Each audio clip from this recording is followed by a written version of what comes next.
আমার গবের বান্ধবী যখন স্কুল টিচার হয়। যাক, অবশেষে টিচার তো হতে পেরেছি। Good morning class. Good morning good morning good morning good morning. সবাই বসো বসো বসো। প্রথমে তোমাদের রোল কলটা করে নি। Pakhi Sarkar, yes ma'am. Riya Mondal. Present ma'am. প্রথমে কোন ক্লাস নেব, কোথা থেকে শুরু করব, কিছুই তো বুঝতে পারছি না। আচ্ছা, আজ তো আমি তোমাদের প্রথম দিন ক্লাসে এসেছি, তো তোমরাই বলো তোমরা আজ কি করবে? পড়াশোনা করবে নাকি গল্প করবে? সেটাই করাবো আমি আজ। অঙ্ক করা। অঙ্ক? ইস, অঙ্কে তো আমি একদমই কাঁচা, আমি তখন কিছুই পারবো না। আচ্ছা ঠিক আছে ঠিক আছে, তাহলে আমি তোমাদেরকে আজকে অঙ্কই করাবো। আমি তাহলে প্রথমে তোমাদেরকে কিছু প্রশ্ন করছি।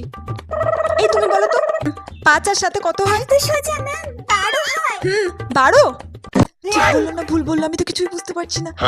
7 8 9 10 11 12। হ্যাঁ হ্যাঁ হ্যাঁ, 12ই হবে। হ্যাঁ হ্যাঁ ঠিক আছে, বসো বসো। এবার আমি কি প্রশ্ন জিজ্ঞাসা করবো? ঘন্টা পড়ে গেছে। আচ্ছা ঠিক আছে ঠিক আছে, আজকের মতো এখানে, কালকে আবার এসে তোমাদেরকে আরো প্রশ্ন জিজ্ঞাসা করবো। Tata, bye bye.